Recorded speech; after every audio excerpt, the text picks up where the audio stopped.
वा सुनबाई वा, चांगला डाव खेळलास हं. माहेरातनं कुठलीच वस्तू घेणार नाही अशी म्हटली होतीस तू, तरी सुद्धा माहेरात जाऊन पदर पसरलासच ना. अहो काकी काय बोलताय तुम्ही? मी काहीच नाही घेतलं माहेरातनं. होय काकी, ती आता काय बी घेणार नाही तिकडनं. तिने मला तसा काल शब्द दिलाय. तू माहेरच्या माणसांसमोर हात पसरले नाहीस, मग हे त्यांनी कसं काय पाठवलं इथं?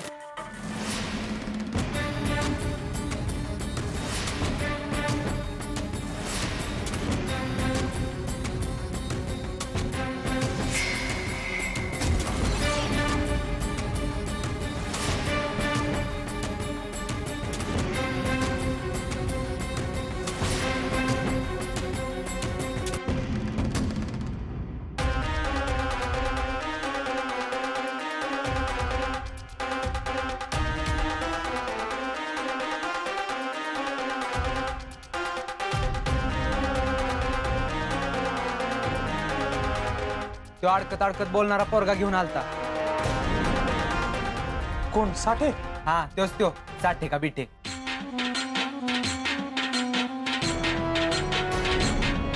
बघ वीरू, तुझा संसार सुरू होऊन 4 दिवस नाही झाले तर ह्या पोरीनं तुझ्यावर खोटं बोलायला सुरुवात केली. आता तूच सांग, हिनं न मागता हिच्या घरातले एवढे पैसे पाठवतील का? अरे फॅन नाही म्हणून काय हिचा जीव लगेच वर चालला होता वय? घरातनं पैसे मागून घेतले ते. माझ्या आबरूचे ढिंडोडे काढले बघ तुझ्या बायकोनं. अहो काकी, तुमचं काहीतरी गैरसमज होतं. मी खरंच नाही मागितले पैसे. वीरू बघितलं का, हिला म्हणायचंय मी खोटं बोलते. मला मेलीला काय एक फॅन घेऊन द्यायला जड जाते रे. तुम्ही सासू सुना एवढ्या आनंदात बसला होता म्हणून मीच गमतीनं म्हणलं काय गरज आहे फॅन घ्यायची, तर लगेच बापालाच जाऊन हिने सांगितलं. तूच सांग वीरू, अरे पहिल्यापासून मी तुला काही कमी पडू दिलंय का? तुमचं लग्न एवढं थाटामाटात लावून दिलं, अरे पैशाचा सुद्धा विचार केला नाही मी. पण मला कळत नाही एवढं काय बोलले मी सुनबाईला लगेच मुंगळा झटला. असू तुमच्या समोर आम्ही गरीब म्हणून काय पदोपदी कमीपणा दाखवून देणार आहे का आम्हाला? लग्नात बी तसंच केलं त्या अंकुशराव ना, आता पोरगी बी तशीच करत्या. अवघड आहे, सगळं अवघड आहे. पिऊ, अगं काय चाललंय? तू पैसे मागितलं नाहीस, मग हे पैसे आपल्या घरी आलं तरी कसं? अरे वीरू, मी खरं सांगते, मी खरंच नाही मागितले पैसे.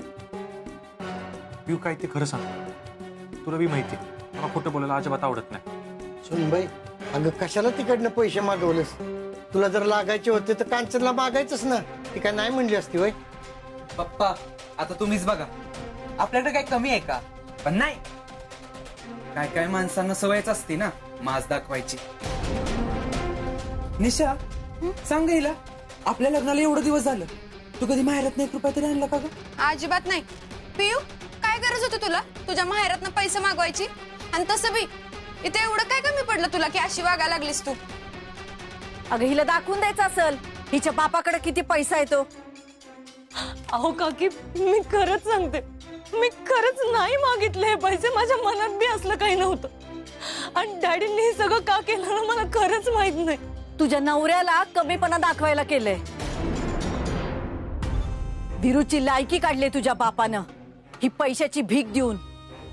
वीरू तुला सुखात ठेवू शकत नाही हेच सांगायचंय त्याला. वीरू, तुझा फोन दे. अगं वीरू,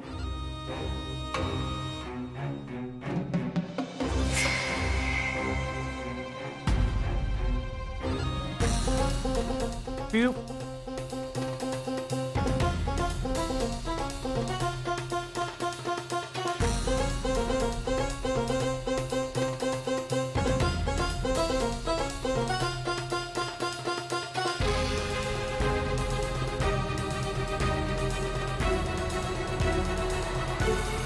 हॅलो, कोण बोलतोय?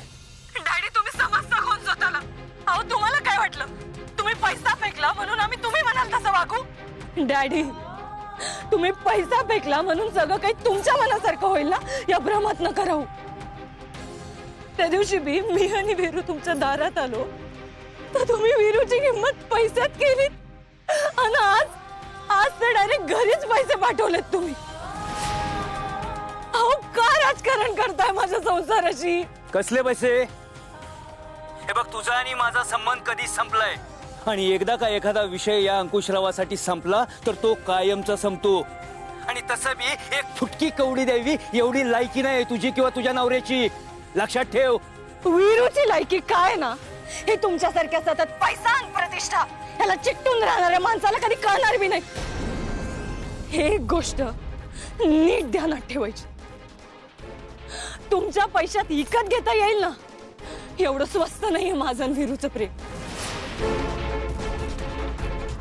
हो, तुमचा पैसा तुम्हालाच लकला. उद्या गरज पडली ना तर उपाशी मारू, पण कधी तुमच्या समोर पैशांसाठी पदर पसरायला नाहीये ना. तुमचे पैसे तुम्हाला परत कर. तुम्ही माझ्याशी नातं तोडलंय ना, आता इथनं पुढं मला बी तुमच्याशी कुठलंच नातं ठेवायचं नाही हे लक्षात ठेवा.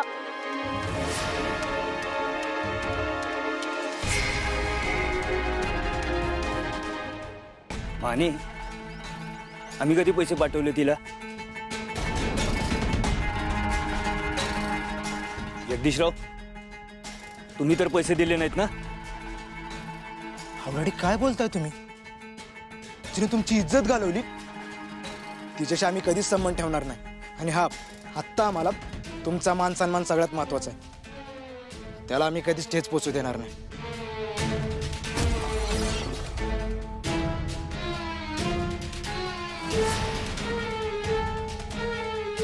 हीच अपेक्षा आहे आम्हाला तुमच्याकडनं.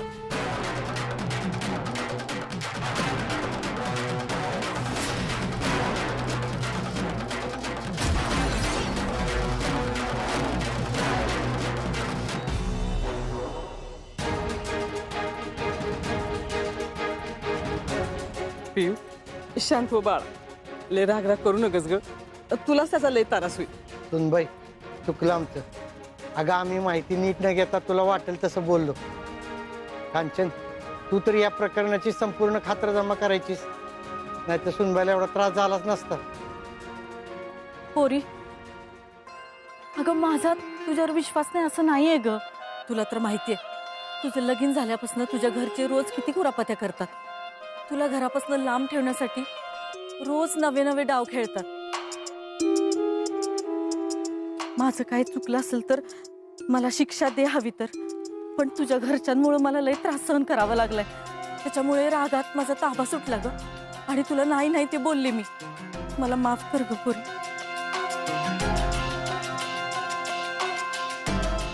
वीरू, माझ्या सुनाला फॅन पाहिजे ना, तिच्यासाठी एक मस्तपैकी फॅन घेऊन ये. अरे मी पैसे देते त्याचे. पृथ्वी,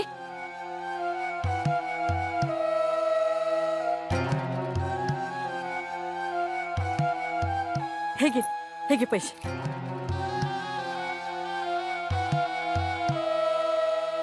लगेच आण फॅन.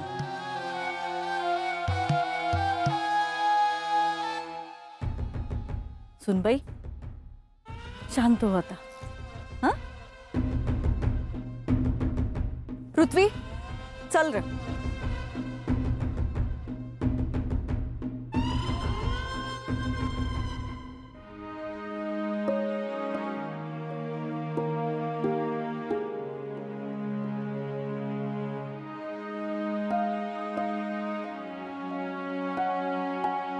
मी तुला म्हणलं होतं ना की मी माझ्या घरच्यांकडनं कधीच काही नाही घेणार.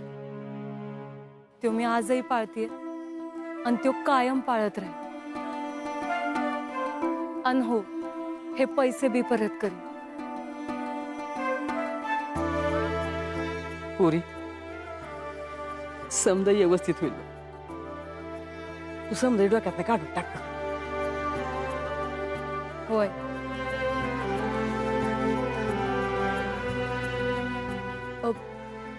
आई एक विचारू? विचार. नाही म्हणजे पैशावरून आठवलं म्हणून विचारते. आई, जर आपण आपल्या घरात राहतो तर मग प्रत्येक गोष्टीसाठी आपल्याला काकींवर का अवलंबून राहावं लागतं? नाही म्हणजे प्रत्येक छोट्या छोट्या गोष्टींसाठी आपण त्यांच्याकडून का पैसे घ्यायचे? म्हणजे बघा की मगाशी वीरूला फॅन आणायचा होता तर त्यानं बी काकीकडे जाऊन पैसे मागितले. कारण काकीच्या घरातला सगळा व्यवहार बघतात. हो, पण वीरू संसार आपला आहे आणि आपल्या संसारासाठी जर कुठली गोष्ट आपल्याला हवी असेल तर ती आपल्यालाच उभी केली पाहिजे. सतत दुसऱ्यांकडे मागून कसं चालेल ना? शेवटी आपला स्वाभिमान हा असलाच पाहिजे. ते दुसऱ्याकडे असं गहाण ठेवून कसं चालेल?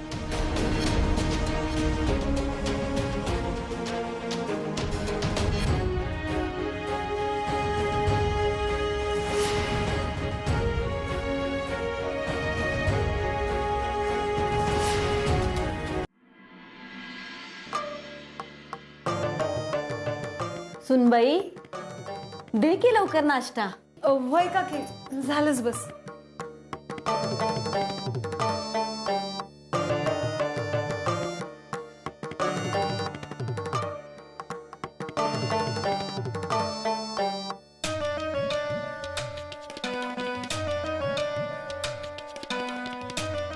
वीरू,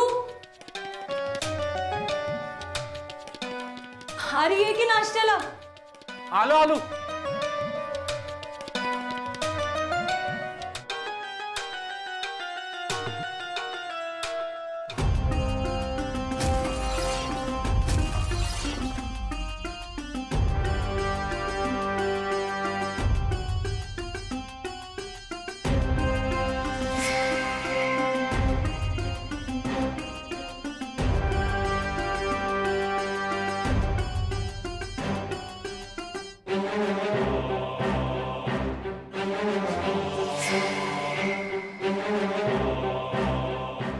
अरे वीरू, चल की लवकर. हा आलो.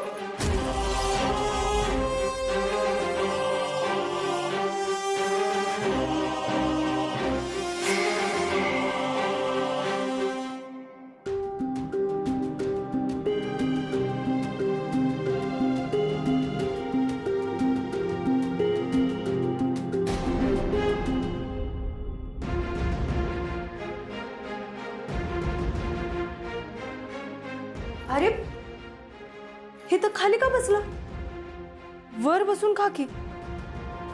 तीच जागा आहे त्याची. म्हणजे त्याच जागेवर बसून जेवतो तो. अगं सवयच आहे त्याला. अशा चुकीच्या सवयी मोडायच्या असत्या. चल वर बसून जेव. अगं ते मला नाही जमत टेबलवर बसून खायला. असं खाली बसून खाल्लं का नाही पोट बी भरल्यासारखं वाटतंय बघ.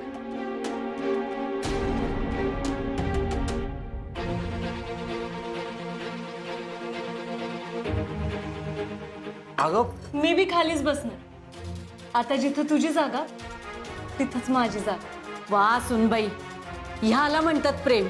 तुझं किती कौतुक करावं तेवढं थोडंच आहे ग. तुझ्यासारखी पोरगी माझ्या वीरूला बायको म्हणून मिळाली. वीरूचं आणि आमचं नशीबच आहे बघ. पृथ्वी, नाश्ता कर लवकर लवकर. रानात जायचंय तुला. मी आणि राहणार का ग मम्मी? अरे का म्हणून काय विचारतोस? वीरूच्या लग्नाच्या गडबडीत रामफळं काढायची राहिलेत आपल्या बागेतली. तर लवकर लवकर आवर आणि रानात जा. तिथली कामं करून ये. अहो काकी, पृथ्वी कशाला? मी जातो की राहणार. आणि आजच्याच ना सगळी रामफळ पण उतरून घेतो. अरे असं कसं? आत्ताच कुठं नवीन नवीन लग्न झाले तुझं. तुझी बायको म्हणून काकी माझ्या नवऱ्याला गड्यागत राबवती. अहो नाही काकी, असं काय बी नाही वाटायचं तिला. तरी पण नको रे. हे बघ, तू तुझ्या बायकोजवळ थांब. पृथ्वी जाईल रानात.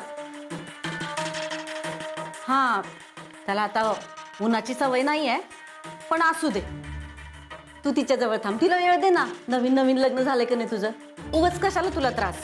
अहो काकी, त्यात कसला आलाय त्रास? ती काय बी नाही. मी रानात जाणार म्हणजे जाणार. विषय संपला. मी बी येणार तुझ्यासोबत.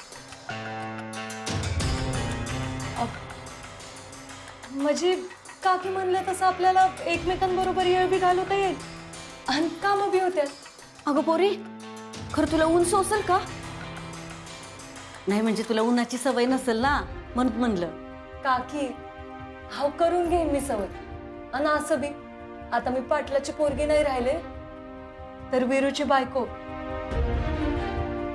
आणि सूर्यवंशींच्या घरची सून झाली. त्यामुळे जमल मला. लाखात एक बोललीस पोरी.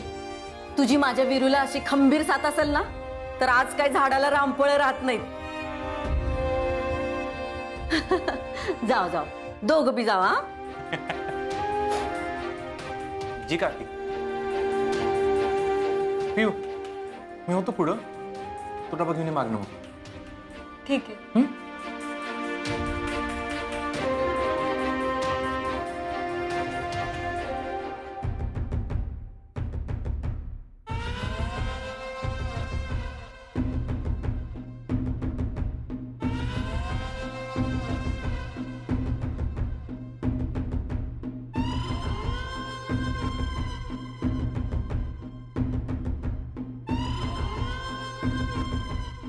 काकी अजून देऊ तुम्हाला? नाही नाही नको नको. भाऊजी तुम्हाला? नाही आलेच ना. हो हो जा.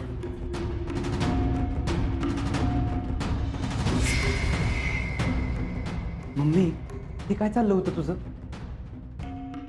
मला का रानात लावत होतीस? मला जमतात ती गाड्याची कामं. पृथ्वी अरे कधी कळणार तुला? सरळ मार्गाने जर काम होत नसेल ना तर वाट वाकडी करायची असते. आणि तुला कशाला पाठवू मी रानात? ज्याला पाठवायचं होतं ना त्याला पाठवलं बरोबर. मला बघायचं होतं वीरू बायकोचा पदर धरून घरी बसतोय का रानात बी जातोय. मम्मी तुझं डोकं लईच भारी बघ.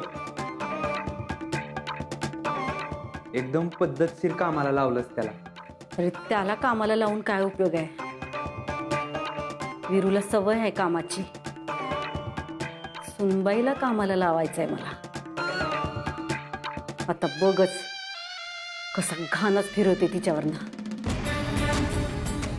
नाही तिला बांधावरनं भार व्हायला लावलं तर नावाची कांचन सूर्यवंशी नाही मी.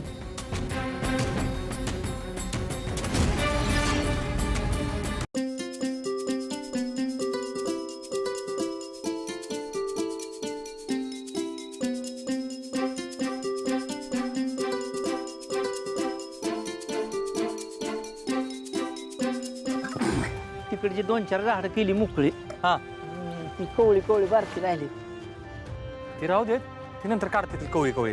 हा आणि ऐका, तुम्ही जर जमला असाल ना तर जाऊन जरा आराम करा. मी काय म्हणतोय 2-2 घास खाऊन घ्या जा. अहो पण डबा आणला नाही की. मला वाटलं काकीनं पाठवून दिला असेल. अहो पण काकीसनी तर माहित बी नाही की तुम्ही इथं कामावाला आहे म्हणून.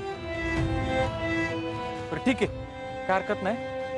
तुम्ही एक काम करा, ती क्रेट गाडीत ठेवा, मी पिऊला डबा घेऊन यायला सांगतो. चालेल. हा जा.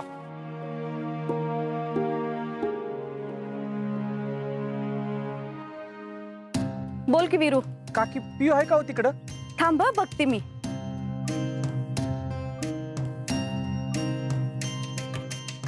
नाही रे, इथं कुठं दिसना. बोल की तू. अहो ते 2 गडी आल्यात कामावर, त्यांच्यासाठी डबा पाठवायला सांगायचं होतं. बरं बरं सांगते मी. हा तिला. हा चालते.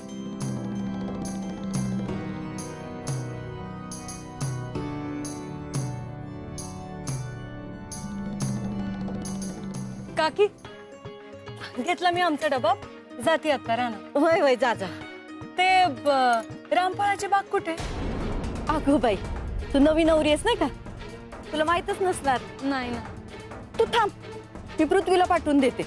अहो नाही नाही काकी, मी जाईन की. तुम्ही सांगा मला येईल लक्षात. बर तू इथं वाघाचं माळ आहे का नाही? हा तिथनं भावलिंगापाशी जायचं. अच्छा. हा तिथनं वळून वड्याकडनं खाली निघायचं. हा आणि मग बर्डीच्या माळाला वळसा घालून खाली काळ्या पट्टीकडनं निघायचं. तिथंच आहे. गावल ना तुला? नाही नाही, गावल. येते काकी. ये.